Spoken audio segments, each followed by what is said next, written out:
Present Bollywood లో మన Sandeep Reddy వంగాకి actor Adil Hussain కి మధ్య మాటల యుద్ధం నడుస్తుంది. ఈ ఆదిల్ హుస్సేన్ ఎవరంటే మన అర్జున్ రెడ్డి హిందీ రీమేక్ అయిన కబీర్ సింగ్ లో కాలేజ్ డీన్ క్యారెక్టర్ చేశారు. ఈ సినిమాకి ముందు ఆయన ఎన్నో సినిమాలు చేసినప్పటికీ ఆయన్ని ఆడియన్స్ గుర్తించడం మొదలుపెట్టింది మాత్రం ఈ సినిమాతోనే. అయితే ఆయన రీసెంట్ గా ఓ ఇంటర్వ్యూలో మాట్లాడుతూ కబీర్ సింగ్ లాంటి చెత్త సినిమా నేను చేసి ఉండాల్సింది కాదు, ఆ సినిమా చేసినందుకు ఆ సినిమా డైరెక్టర్ సందీప్ రెడ్డి వంగాతో పనిచేసినందుకు చింతిస్తున్నా అన్నారు. ఈ కామెంట్స్ కి సందీప్ రెడ్డి వంగ స్పందిస్తూ, అయ్యా ఆదిల్ హుస్సేన్ గారు, తమరు నా సినిమా కంటే ముందు చాలా సినిమాలు చేశారు, కానీ మీకు గుర్తింపు వచ్చింది మాత్రం నా సినిమాతోనే.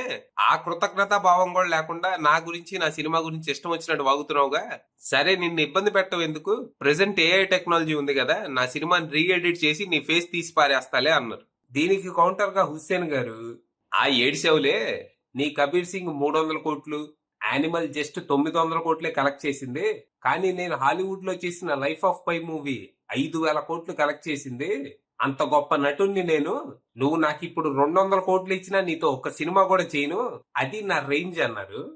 ఆహా, ఏ హుస్సేన్, తమరు లైఫ్ ఆఫ్ పైలో చేసింది ఓ 10 నిమిషాల సైడ్ క్యారెక్టర్, ఆ సినిమా హిట్ అవటానికి మీకు ఏ బొంగు సంబంధం లేదు. కానీ కబీర్ సింగ్ 300 కోట్లు కలెక్ట్ చేసినా, యానిమల్ 900 కోట్లు కలెక్ట్ చేసినా, అది సందీప్ రెడ్డి టాలెంట్, తన బ్రాండ్. సో ఎర్రి పుల్కా మాటలు మాట్లాడకుండా మీ పని మీరు చూసుకోండి.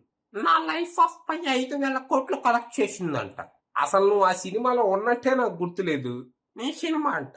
అయినా సినిమా చేసేటప్పుడు గుర్తు రాలేదు ఇవన్నీ, స్క్రిప్ట్ చదివేవంటావుగా, అప్పుడు ఏం బీగుతున్నా